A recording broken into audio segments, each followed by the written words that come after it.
जय हिंद दोस्तों। आज हम पढ़ेंगे हिंदी वर्णमाला। देखिए, हिंदी वर्णमाला में सबसे पहले हम देखते हैं कि जो वर्ण होता है, वर्ण मतलब सबसे छोटी इकाई, यानी भाषा की, किसकी? भाषा की सबसे छोटी इकाई क्या होती है? आपका वर्ण होता है। ये सबसे पहले, ठीक है। अब बात करें हम कि भाषा की सबसे बड़ी इकाई, भाषा की यदि सबसे बड़ी इकाई की बात करें तो हमारा क्या हो जाता है? शब्द हो जाता है। ये चीज़ आपको ध्यान रखनी है। उसके बाद हम बात करें कि देखो, वर्णमाला जो जो वर्ण है, ये वर्ण हमारे कुल दो प्रकार के होते हैं। वर्ण हमारे कुल दो प्रकार के होते हैं, जिनमें तथा हमारी जो वर्णमाला में कुल जो वर्ण है वह 52 होते हैं। यह चीज़ आपको ध्यान रखनी है। उसके बाद हम आगे बढ़ें तो जो जो स्वर हैं उनकी संख्या हमारी 11 हो जाती है, और हमारे जो व्यंजन हमारे 33 हो जाते हैं। व्यंजनों की संख्या हमारी 33 हो जाती है। यह चीज़ आपको ध्यान रखनी है। उसके बाद जो स्वर टोटल 11 होते हैं। इसमें जो ऋषि है, यह ऋषि आपका संस्कृत का हो जाता है, ठीक है। हाँ, इसमें एक चीज और आपको ध्यान रखनी है कि जो ये चार हैं, ये चार आपके संयुक्त स्वर, क्या संयुक्त स्वर हो जाते हैं। यह चीज आपको ध्यान रखनी है। उसके बाद आपके व्यंजन आपके 33 हो जाते हैं। स्पर्श व्यंजन आपके 25 हो जाते हैं, का से लेके माँ तक, ठीक है। उसके बाद अंतस्थ या वराला आपके 4 हो जाते हैं। उसके बाद आपका ऊष्म व्यंजन सा सा साहा आपके 4 हो जाते हैं। उसके बाद आपका संयुक्त व्यंजन छत्र ज्ञा श्री आपके 4 हो जाते हैं। उच्चिप्त व्यंजन जिन्हें हम द्विगुण व्यंजन भी कहते हैं, आपके 2 हो जाते हैं। एक तो ये वाला और एक ये वाला, आपको ध्यान रखना है, ठीक है ना। उसके बाद हम बात करें, आगे बढ़ें तो स्वरों में। अब देखिए, स्वर हमारे वैसे मुख्य 3 प्रकार के होते हैं स्वर, ठीक है। पहला आता है लघु स्वर यानी एक मात्रिक स्वर। इसमें क्या होता है कि लघु स्वरों की संख्या कितनी होती है? लघु स्वरों की संख्या 4 होती है, ठीक है। और उस दूसरा आता है आपका दीर्घ स्वर जिसके उच्चारण में दीर्घ मात्रा का टाइम लगे, समय लगे, उसे हम क्या कहते हैं? दीर्घ स्वर कहते हैं। इसकी संख्या टोटल 7 होती है। पेपर में पूछ लेता है कि दीर्घ या गुरु या द्विमात्रिक स्वरों की संख्या कितनी होती है? 7 होती है। ये आपको ध्यान रखना है। उसके बाद हम बात करें सजातीय या विजातीय। देखिए, सजातीय में आपका बड़ा आ, बड़ी ई और बड़ा ऊ, ये आपके सजातीय हो जाते हैं। उसके बाद छोटी ए, बड़ी ए, छोटा ओ, बड़ा ओ, ये आपके विजातीय हो जाते हैं। ये आपको ध्यान रखना है। उसके बाद अगला हम देखें कि प्लुप्त ये स्वर की कोई मात्रा नहीं होती है इसमें। जैसे ये नाटकों वगैरह संस्कृत भाषा का शब्द है, इसे हिंदी में ना के बराबर उपयोग में लिया जाता है। जैसे इसका नाट्य शास्त्र में उपयोग किया जाता है। यह चीज आपको ध्यान रखनी है। उसके बाद कुल हमारी जो मात्राएं हैं उनकी संख्या 10 हो जाती है। क्यों? क्योंकि जो छोटा आ है इसकी कोई मात्रा नहीं होती है। यह चीज आपको ध्यान रखनी है। कुल मात्राएं हमारी कितनी होती है? 10 होती हैं। यह चीज आपको ध्यान रखनी है। उसके बाद आगे बढ़े, मूल स्वर या संयुक्त स्वर। अब मैंने बताया था मूल स्वर आपके 3 होते हैं, यानी मूल स्वरों को हम सजातीय स्वर भी कहते हैं। उसके बाद संयुक्त स्वर आपको मैंने बताए थे 4 होते हैं। और संयुक्त स्वर जो आपस में अलग अलग स्वरों से मिलकर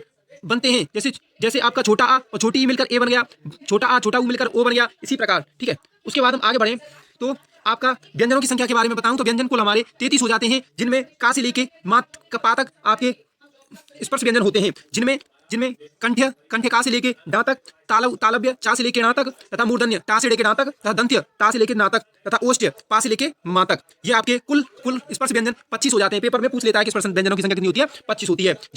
जिनमें अब भाई व्यंजन तो 33 होते हैं, पर उसके बाद देखें तो इनके 4 अंतस्थ होते हैं और 4 ऊष्म व्यंजन भी इसमें शामिल होते हैं। इसे मिलाकर कुल इनकी संख्या 33 हो जाती है, तथा इसमें 6 आपके संयुक्त व्यंजन तथा उच्छिप्त व्यंजन मिलाकर कुल 39 हो जाते हैं। इस प्रकार आपके 11 स्वर और आपके दो अयोगवा तथा 39 व्यंजन मिलाकर कुल टोटल 52 वर्ण हो जाते हैं। हाँ, ये आपको ध्यान रखना है। जो अयोगवा होते हैं वह स्वर तथा व्यंजनों के मध्य की कड़ी होते हैं। यह ना तो स्वरों में काउंट होते हैं और ना ही व्यंजनों में काउंट होते हैं। यह चीज आपको ध्यान रखनी है। उसके बाद हम आगे बढ़े तो स्वर। देखिए, स्वर जिन वर्णों के उच्चारण में बिना कोई अवरोध के तथा बिना किसी दूसरे वर्ण की सहायता से बोले जाते हैं वह स्वर कहलाते हैं। मतलब स्वर एक बिना किसी की सहायता से बोले जाते हैं। यह चीज आपको ध्यान रखनी है। उसके बाद बात करें हम कि उच्चारण में लगने वाले समय या मात्रा के आधार पर स्वर। देखो, उच्चारण, और मैंने बताया था थोड़ी देर पहले, उच्चारण की और मात्रा के आधार पर पूछे तो 2 होते हैं केवल, और टोटल पूछे तो 3 बताना आपको, ठीक है। स्वर, अब देखिए, स्वर पहला आता है ह्रस्व स्वर, लघु स्वर या एक मात्रिक स्वर, जिसमें बोलने में एक मात्रा समय लगता है। और दीर्घ स्वर, लघु स्वर या इसे गुरु स्वर या संधि स्वर भी कहा जाता है, ठीक है। इसके बोलने में अधिक समय लगता है, ह्रस्व से अधिक समय लगता है, ठीक है। हाँ, ये चीज ध्यान रखनी है आपको। जो ह्रस्व स्वर है इसमें इसकी 4 होती है संख्या, और जो दीर्घ स्वर है उसमें इसकी संख्या 7 होती है, ठीक है। इसमें 4, ये 3 होते हैं, ये सजातीय होते हैं। ये जो 3 होते हैं वह सजातीय होते हैं, तथा ये जो 4 होते हैं वह आपके विजातीय होते हैं। यह चीज आपको ध्यान रखनी है। उसके बाद बात करें हम, ये मैंने बताई थी सजातीय और विजातीय। उसके बाद हम बात करें जीव्या के आधार पर स्वरों को 3 भागों में बांटा जाता है, अग्रभाग, पश्च भाग और मध्य भाग। यह आपको ध्यान रखना है। देखिए, अग्रभाग जिन स्वरों के उच्चारण में जीव के अगला भाग ऊपर नीचे उठकर अग्र स्वर कहलाता है। जैसे जो जीव है, आपकी जो जीव है, इसका जो आगे का भाग है, ये वाला भाग, ये होता है अग्रभाग, और जो ये जीव के अंदर का भाग होता है ये होता है पश्च भाग, और जो मध्य में होता है ये होता है आपका मध्य भाग। ये चीज आपको ध्यान रखना है। उसके बाद देखिए जो ये चार हैं ये अग्रभाग में आते हैं, ई ई ए ये चार और एक ऋषि, ये चार कहाँ आते हैं? अग्रभाग में आते हैं। मध्य, हाँ मध्य भाग में छोटा आ आता है, ये चीज आपको ध्यान रखना। पेपर में जाकर पूछ लेता है कि मध्य जीवा के अनुसार मध्य भाग में आने वाला स्वर, तो आपको आ बता देना है। उसके बाद आपका उ, ओ और बड़ा ऊ, ये आपके क्या आते हैं? पश्च स्वर। हाँ इसमें आगत भी आ जाता है, जो कि अंग्रेजी भाषा का शब्द है, आगत भी इसके अंदर काउंट किया जाता है। उसके बाद हम बात करें आपकी सजातीय विजातीय, मैंने बताई दिया आपके सजातीय कितने होते हैं? 3 होते हैं, जो समान जाति से मिलकर बने होते हैं, और विजातीय आपके 4 होते हैं, जो विजातीय जो असमान जाति से मिलकर बने होते हैं। उसके बाद हम बात करें आपके मुख्य विवर के आधार पर। अब देखो मुख्य विवर के आधार पर जो स्वर होते हैं वह 4 प्रकार के होते हैं। समृद्ध स्वर में क्या होता है कि जो मुख्य विवर है वह बिल्कुल नाम मात्र के लिए खुला होता है, यानी बंद होता है, समृद्ध, ठीक है। विव्रत में क्या होता है? जो मुख है वह पूर्ण खुला होता है, ठीक है, विव्रत कहलाता है। इसमें देखिए समृद्ध में बात करें तो ई और उ आता है, यह चीज आपको ध्यान रखनी है समृद्ध में, ठीक है। अर्ध समृद्ध इसमें थोड़ा बंद होता है, मतलब आधा, ठीक है, ए और ओ आता है, ठीक है। उसके बाद विव्रत में पूर्ण मुंह खुला होता है, इसमें आपका बड़ा आ जाता है, ठीक है, बड़ा आता है विव्रत में। और अर्धविव्रत में ए, आ और बड़ा ओ, ठीक है, और आगत भी इसके अंदर आ जाता है, ठीक है। उसके बाद हम बात करें हाँ अयोगवा, हमने बताई दिए, अयोगवा 2 होते हैं, यह अनुस्वार और विसर्ग, यह चीज आपको ध्यान रखनी है। जो ये होता है, जो ऊपर बिंदी लगी होता है यह तो अनुस्वार होता है, और जो बगल में बिंदी लगी तो विसर्ग होता है, यह चीज आपको ध्यान रखनी है। उसके बाद आपके 5 नासिक के व्यंजन होते हैं। स्पर्श व्यंजन का जो अंतिम पंचम वर्ण होता है वह क्या होता है? नासिक के व्यंजन होता है, यह चीज आपको ध्यान रखनी है।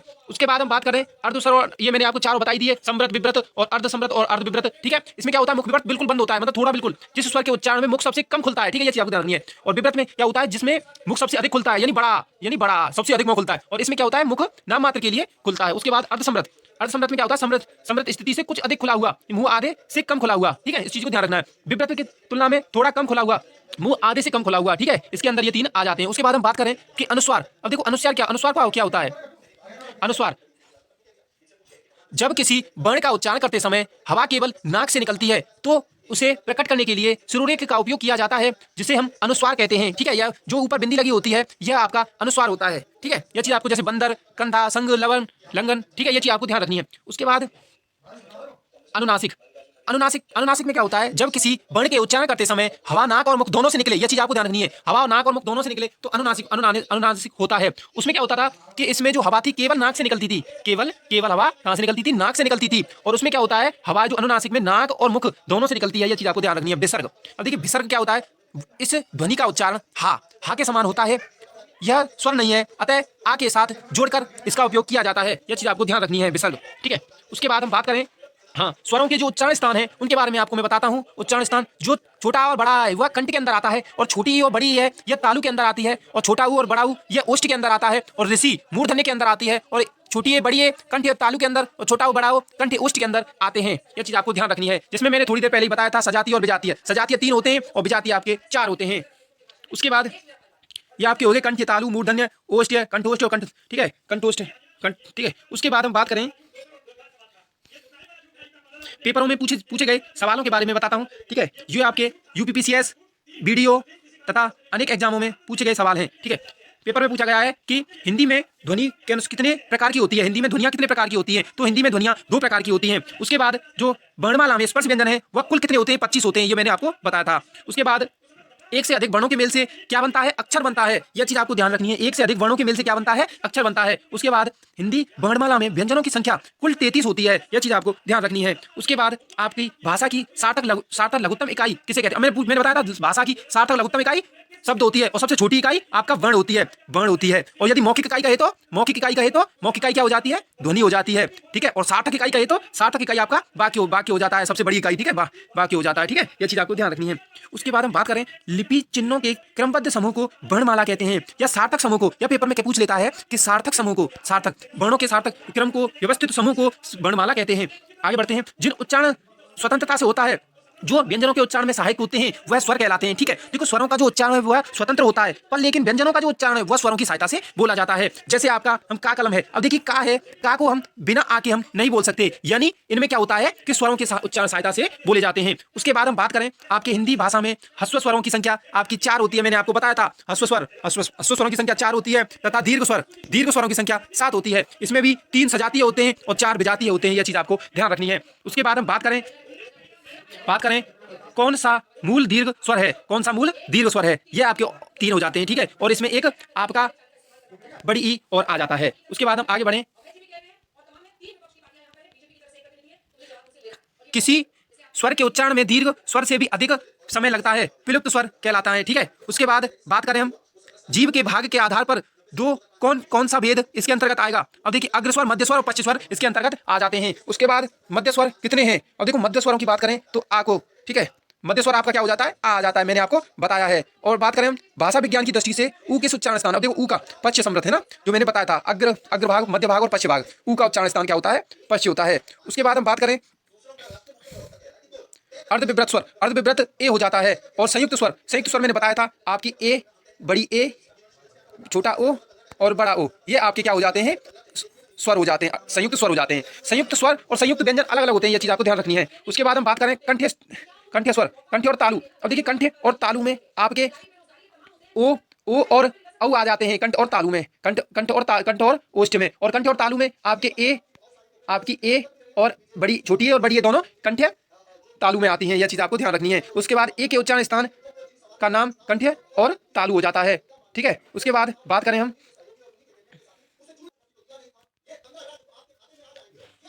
उसके बाद प्लुप्त स्वर कौन सा है। देखो प्लुप्त स्वर में मैंने बताया था जो संस्कृत का है और इसकी कोई मात्रा नहीं होती है, यह ज्यादातर नाट्य शास्त्र में या संस्कृत में उपयोग में लाया जाता है, यह चीज आपको ध्यान रखनी है। कौन सा स्वर समृत है, देखो समृत में ये हो गया। उसके बाद स्वर के भेद, देखो स्वर किसके भेद हैं, वर्ण के अंदर ही स्वर आता है और वर्ण के 2 भेद होते हैं, यह चीज आपको ध्यान रखनी है, ठीक है। ओ किस प्रकार का है, यह कंठ्योष्ठ होता है, ठीक है। स्वर ध्वनियों के ह्रस्व दीर्घ और प्लुप्त, ठीक है, स्वर ध्वनियां के प्रकार 3, ह्रस्व स्वर और ह्रस्व दीर्घ और प्लुप्त। उसके बाद हिंदी की अग्र अवृताकार और समृत तीनों ध्वनियों में ये आती है। उसके बाद जो हिंदी में कुल व्यंजन है आपके 33 हो जाते हैं। वर्णों के समुदाय को क्या कहते हैं, आपका वर्णमाला कहते हैं। हिंदी भाषा में कुल व्यंजनों की संख्या 33 हो जाती है। उसके बाद शब्द की सबसे छोटी इकाई आपकी वर्ण हो जाती है और मौखिक इकाई आपकी ध्वनि हो जाती है। ए का उच्चारण स्थान कंठ और तालु हो जाता है। यदि ओ औ का स्थान पूछे तो कंठ ओष्ठ हो जाता है। उसके बाद हम बात करें आपके व्यंजन ध्वनियों की, देखिए वे ध्वनियां जिनके उच्चारण करते समय मुख से बाहर निकलने वाली हवा को मुखाओं की बाधा का सामना करना पड़ता है, अर्थात मुखांग परस्पर स्पर्श करते हैं, उन्हें व्यंजन कहते हैं। व्यंजन स्वरों की सहायता से उच्चारित होते हैं। मैंने बताया था व्यंजनों की किसकी सहायता से उच्चारित होते हैं, स्वरों की सहायता से, अर्थात बिना स्वरों के इनका उच्चारण असंभव है, ठीक है। यह चीज आपको ध्यान रखनी है। मैंने बताया था जो स्पर्श व्यंजन है उनकी संख्या 25 हो जाती है और इसमें जो अंतिम पंचम वर्ण है, जो अंतिम पंचम वर्ण होता है, यह आपका कौन सा हो जाता है, यह आपका नासिक वर्ण हो जाता है। नासिक पेपर में पूछ लेता है इनमें से कौन सा नासिक वर्ण है, यह चीज आपको ध्यान रखनी है। उसके बाद 4 आपके अंतस्थ हो जाते हैं और 4 आपके ऊष्म हो जाते हैं। इनके भी उच्चारण स्थान होते हैं। इनके उच्चारण स्थान में जैसे आपका का आपका कंठ होता है, का आपका कंठ होता है, चा का आपका तालु होता है, चा का आपका तालु होता है और आपका टा का आपका मूर्धा होता है। उसके बाद आपका ता का आपका दंत होता है और पा का आपका ओष्ठ होता है, ठीक है। इसी में आपके जो या है, जो या का उच्चारण स्थान है, या का उच्चारण स्थान आपका तालु में होता है, र का उच्चारण स्थान आपका मूर्धा में होता है, ल का उच्चारण स्थान आपका दंते में होता है और व का उच्चारण स्थान आपका ओष्ठ्य और तालु और ओष्ठ्य दोनों में होता है। यह चीज आपको ध्यान रखनी है। उसके बाद देखो ऊष्म जो 4 होते हैं, जो ऊष्म सा सा, इनके भी उच्चारण स्थान होते हैं। जो सीटी वाला सा होता है, इसका उच्चारण स्थान तालु में होता है और उसके बाद इसका उच्चारण स्थान, इससे सा का उच्चारण स्थान मूर्धा में होता है और इस सा का उच्चारण दंते में होता है और इस हा का उच्चारण आपका कंठ में होता है। यह चीज आपको ध्यान रखनी है। उसके बाद हम इस यहाँ पे दिया गया है मूर्धा से, कंठ से, वो तालु से बोले जाने वाले, होठ से, जीभ से, ठीक है। उसके बाद हम आगे बढ़ें तो देखो कंठ और नासिक कैसे बोले जाते हैं। ये पंचम वर्ण है। मैंने बताया था आपको जो पंचम वर्ण होता है वो नासिक के होता है। इसकी ध्वनि कौन सी होती है, नासिक की होती है। यह कौन होते हैं, 5 और जो 25 होते हैं उनमें अंतिम वर्ण होते हैं। यह चीज आपको ध्यान रखनी है। उसके बाद इन वर्णों के द्विस्थानीय वर्ण कहते हैं। हिंदी में इनकी कुल संख्या 5 होती है। जो अंतिम 5 होते हैं यही आपके नासिक के व्यंजन हो जाते हैं। और मैंने बताया था दंतोष्ठ बा हो जाता है, जो कि वाह किसमें आता है, आपके या वाराला यानी अंतस्थ में आ जाता है। हाँ, आपको यह चीज और ध्यान रखनी है, जो या और वा का जो उच्चारण है, या अर्धस्वर होता है। क्या, अर्धस्वर, इसको हम अर्धस्वर भी कहते हैं। उसके बाद हम बात करें हम व्यंजनों का वर्गीकरण। अब देखो व्यंजनों के वर्गीकरण में देखें तो आपके कंठ्य, तालु, मूर्धन्य, दंत्य और ओष्ठ्य आपके आ जाते हैं, ठीक है। और उसके बाद देखिए कंठ में आपके का से लेके ड तक आते हैं और हा इसमें आता है। हा क्या होता है, आपका अंतस्थ होता है। उसके बाद तालव्य में आपके 5 स्पर्श व्यंजन और या और सा आते हैं। या क्या होता है, या आपका अंतस्थ और सा आपका ऊस में होता है। उसके बाद मूर्धन्य में 5 स्पर्श के और रा अंतस्थ का रा और सा, ये और ऊस में का सा। हाँ, रा का देखो जो ला का उच्चारण स्थान है यह लुंठित होता है। पार्श्विक पार्श्विक होता है, जो रा का उच्चारण स्थान है, रा का उच्चारण स्थान है वह लुंठित होता है, लुंठित होता है। और आपका जो ला है वह पार्श्विक होता है, उसका उच्चारण स्थान पार्श्विक होता है। यह चीज आपको ध्यान रखनी है। उसके बाद हम बात करें आपकी दंत्य की। अब देखिए दंत्य में आपका पांचों संयुक्त स्वर और ला आपका अंतस्थ और सा आपका ऊस में आ जाता है। ठीक है, ओष्ठ में आपके स्पर्श के पांचों, नासिक के मैंने आपको बता ही दिया। जो अंतिम पांचों होते हैं, स्पर्श के अंतिम पांचों वर्ण होते हैं, जो स्पर्श के अंतिम पांचों वर्ण होते हैं वो क्या होते हैं, आपके नासिक के ध्वनियों में आते हैं। उसके बाद हम बात करें प्राणत्व के आधार पर। देखो व्यंजनों में प्राणत्व के आधार पर इनका वर्गीकरण किया गया है। यह दो प्रकार के होते हैं, एक होता है अल्प प्राण और एक होता है महाप्राण। देखिए अल्प प्राण में क्या होता है, प्राण का अर्थ वायु है, इसके उच्चारण में जो फेफड़ों से बाहर निकलने वाली वायु की मात्रा कम होती है प्रत्येक वर्ण का। हाँ, अब इसमें देखिए जो अल्प प्राण होता है उसमें क्या होता है, स्पर्श व्यंजन का पहला, तीसरा और पांचवा वर्ण आता है।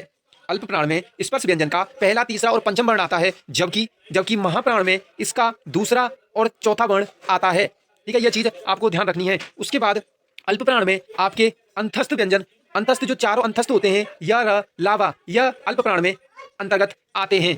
तथा इसमें जो अनुस्वार है इसके अंतर्गत भी आता है। और तुम्हारे जो 11 और जो तुम्हारे जो स्वर होते हैं वह भी आपके अल्प प्राण के अंतर्गत आते हैं। यह चीज आपको ध्यान रखनी है। उसके बाद महाप्राण की हम बात करें तो महाप्राण, इनके उच्चारण में फेफड़ों से बाहर निकलने वाली वायु की मात्रा अपेक्षाकृत अधिक होती है। इसमें मैंने बता दिया महाप्राण में दूसरा और चौथा स्पर्श का। उसके बाद आपके चारों ऊष्म वर्ण हैं, ऊष्म व्यंजन है चारों आपके, यह इसी के अंतर्गत आ जाते हैं। तथा इसके अंतर्गत आपके, उसके बाद हम बात करें इसकी कुल संख्या 15 होती है महाप्राण की, और इनकी कुल संख्या अल्प प्राण की 31 हो जाती है। उसके बाद हम बात करें, देखिए मैंने बताई दिया अल्प प्राण में पहला, तीसरा और पांचम वर्ण। ठीक है, और महाप्राण में दूसरा और चौथा, किसका, स्पर्श व्यंजन का। ठीक है, उसके बाद आपके 4 यावराला यानी अंतस्थ, उसके बाद आपका एक अनुस्वार और 11 आपके स्वर, टोटल 31 हो जाते हैं। उसके बाद आपके 4 ऊष्म, महाप्राण में 4 ऊष्म, 1 विसर्ग और कुल 15 हो जाते हैं। उसके बाद हम बात करें अघोष और सघोष ध्वनियां। अब देखिए अघोष और सघोष ध्वनियां यानी घोषत्व के आधार पर, सघोष को हम घोष भी कहते हैं, यह चीज आपको ध्यान रखनी है। देखिए घोष, इस ध्वनि के उच्चारण में स्वतंत्रता में कंपन नहीं होता है। प्रत्येक वर्ण के प्रथम और प्रथमा जो अघोष होता है, इसमें जो स्पर्श व्यंजन है उसका पहला और दूसरा वर्ण आता है, जबकि घोष और सघोष में तीसरा, चौथा और पंचम वर्ण इसका आता है। यह चीज आपको ध्यान रखनी है। उसके बाद जो अघोष है इसमें ऊष्म व्यंजन का सा और सा, ये तीनों सा इसके अंतर्गत आते हैं। लेकिन इसमें एक चीज आपको ध्यान रखनी है, जो हा है, जो ऊष्म का हा है, यह आपके घोष और सघोष के अंतर्गत आता है।